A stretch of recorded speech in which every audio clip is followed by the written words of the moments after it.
Balaji, working in High College of Technology in IT department. Even though I'm from IT, I'm going to talk a little bit out of the topic. I'm from IT.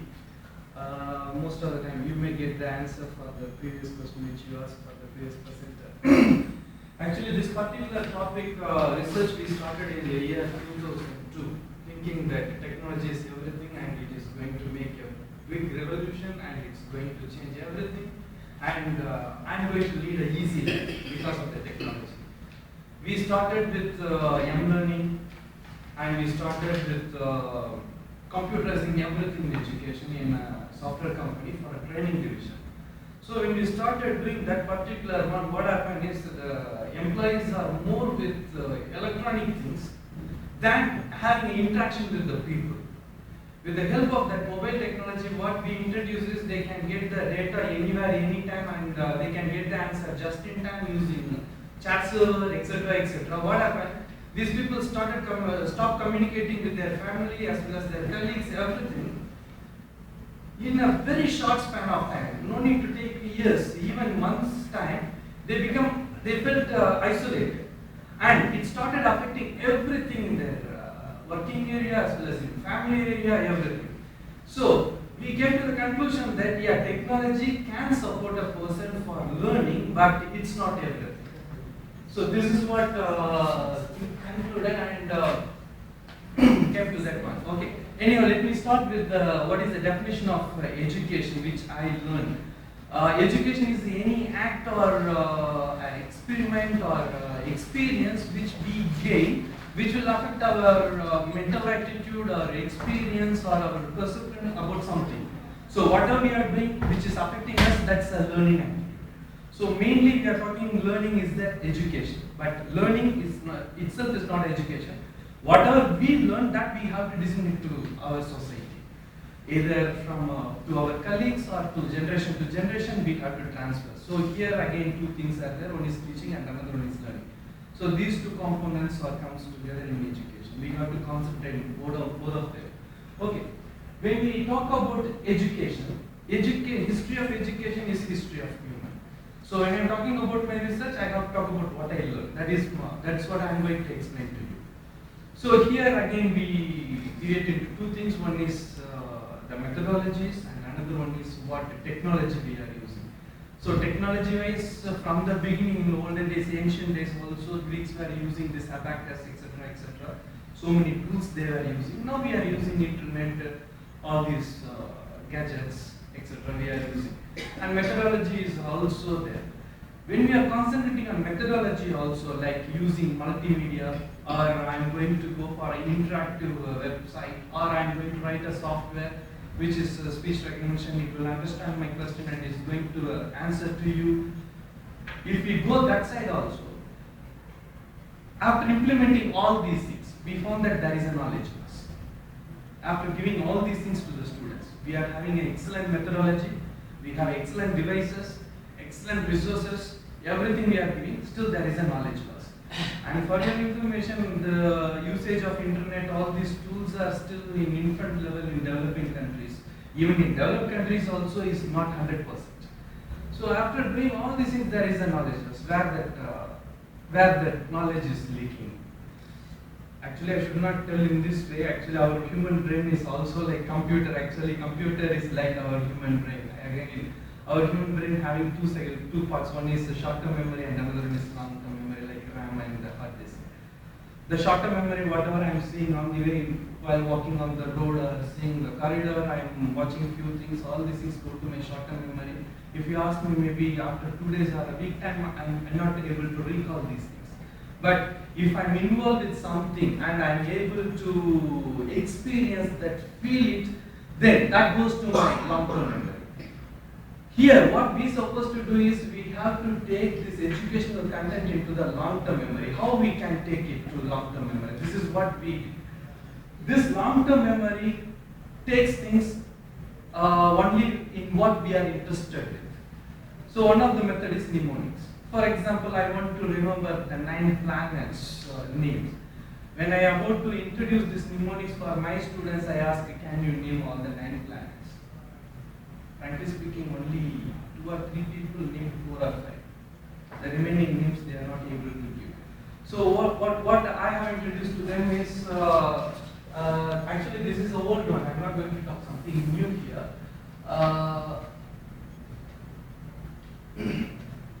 Yeah, my very educated mother just showed us 9 planets.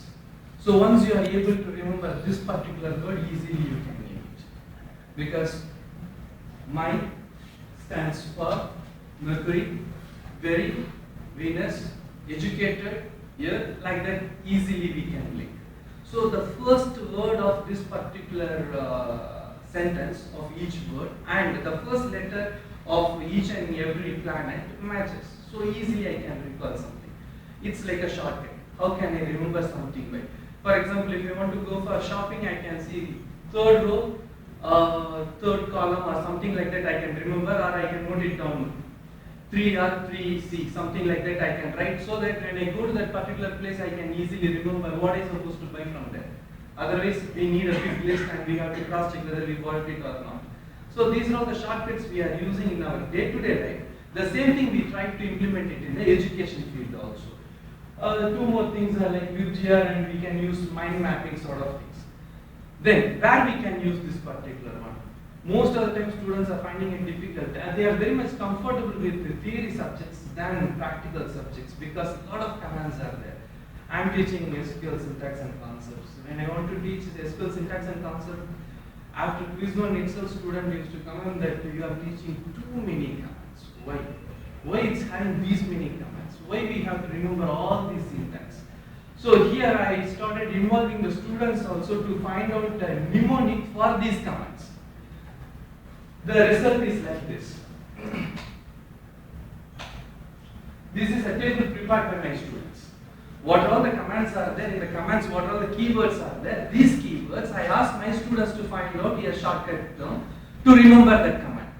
I want to write create table command, create table name. Instead of writing create table name, they are going to note it down as CTTN. That's all. CTTN they can easily remember. Like that, they started giving me the shortcuts for each and every command, and they started remember the command also. Actually, if we are asking them to remember something or by heart something, we are preparing a table and ask them to, you have to read this, by heart it will become a overburden to them. But when we are giving things to their hand and to decide from their side, they can easily prepare a table and they can remember for a long time. So here all these commands, the shortcuts they got prepared and they started preparing all these commands using this particular method. So even in Blackboard also I used to write the shortcut and ask them to write the complete command of it.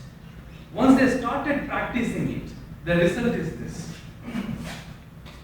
I am teaching for 2 sections, section 1 and section 2. For section 1 I introduced mnemonics, for section 2 I used to go with the traditional methodology. In traditional methodology also, I was using internet, I was using e-learning portal, I was giving them assignment, I was giving all the exercise which I am giving to the section 1 students, everything is exactly same. But the section 1 students are able to remember the command better than the section 2. This is what I am trying to conclude here. If you take section 1, almost all the students pass that particular subject, but the section 2, 4 failures are there, but we cannot take this as a result that the traditional method is a failure one and mnemonics is a successful one. What I am trying to say here is when I go for grade evaluation, this is a grade evaluation. Section 1, most of the people are able to get A grade because here knowledge loss is less. They are able to remember the things. They can perform better than the other batch. Okay. Even in B grade also, they are more people are there in B grade. In C grade also, compared to the section 2, very less number of students are there. So who is having less information or who are not able to remember more, they are coming into this lesser one, section C. Okay. And apart from all these things, we conducted a study also. This mnemonic is useful for whom? We found out that anyhow the very studious people are studious. where they are either using mnemonics or whether they are studying with traditional methodology, they are performing well. This mnemonics is very much useful for the average students who are about to get a B grade or C grade. Now they are into A grade. They are into A grade. Okay, so they are able to remember the things. The mnemonics, even though it's a little old model, now we are trying to implement mnemonics using augmented reality, and we are trying to use animated multimedia, animated flash programming. All these things we are trying to use, and we are trying to implement it so that it will be more interesting for the students. Okay. So this is a conclusion. After conducting this detailed study, we found out that knowledge loss is comparatively lesser than the previous one. Again, you can ask me one question: why still there is a knowledge loss? There are so many dependent and independent variables are there, and even some students, by using technology, they may be depressed and not able to perform well in the exam. Maybe we are into that research again. We are trying to find out how it's happening. To make sure the consistency, we are conducting the same research this time also, and we have quiz results. In quiz results, as usual, wherever we are using mnemonics, they are performing better, and where in this section we are not using mnemonics, their performance is slightly lesser than the other group. And this is our findings. With this, I conclude my speech. Thank you very much. Do we have any questions?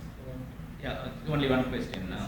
Section 1 is the experimental group and section 2 is the control group. That's what you have. Yeah. Now, how did you ensure that both are of the same level before this experiment was conducted, performed? Because that must be there. No? Otherwise, there are other factors. Say, for example, section A, all are better students when compared to section 2. So, natural performance, naturally there is no need for any intervention. Yeah. So, their performance can be attributed, can be explained by some other variables also. No, actually we have find out that the students are performing equally well based on the transcript.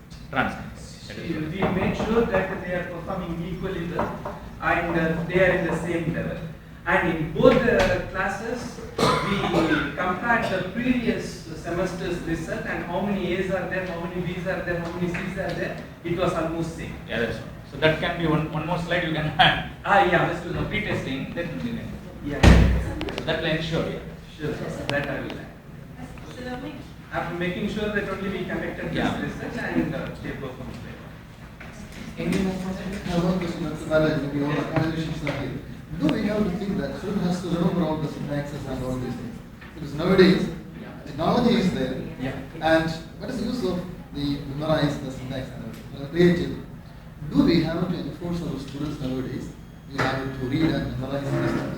Because when you're going for the work, everything is in my fingertip. It's an excellent question. This is the same question asked by my student also. Why should I remember all these things when I get all the information from internet? It's the same question asked by my student also. The thing is, they actually, what I'm trying to say is, it's not only for the commands. It's a shortcut method which can be used for any methodology or any technology. So here I am teaching them how to remember something for a long time. It's not for command. But absolutely not for command. It's useful for my subject. I am able to give better result. That's all. But they are learning a technology using which they can use it anywhere in their life and they can remember something for a long time. But how is it in different fields to apply this methodology on different subjects? Exactly. Actually, in this SQL itself, I am having theoretical part also. The theoretical part usually I give using mind mapping. The mind mapping is entirely little different from. Actually, mind mapping is also part of mnemonics, but it is little different from remembering the first letter word and word. Actually, it's like a diagram. Here I go with the SQL, and SQL it starts with a branch called with here DDL. First, you are going to create a table of sort of things. And then it's starting with another branch called DML. In DML, I am going with the different branches like select statement. Then I am going with another one called insert statement. Something like that I am doing. When I was giving all this lecture, this diagram was altered by one of my students saying that, okay, there is one command called in the branch of TCL, we have one branch called actually control language. This data control language, we cannot use it in the college because we don't have a proper permission. Then he said, why you want to draw the branch like this? We will draw the branch like this. Actually, it's like this. Data control language, which we cannot learn it here. Yeah, So yeah. like that Yeah. and with this, we are able to remember the concepts also. Yeah, it's okay. I agree. I'm just telling you because nowadays everything is Yeah, of course. It's just a technology which they can use it anywhere in the life.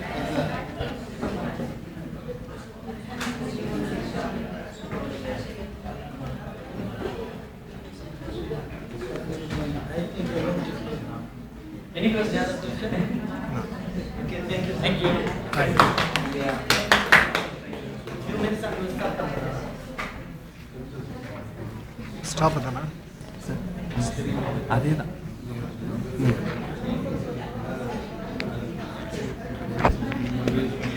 Next, give a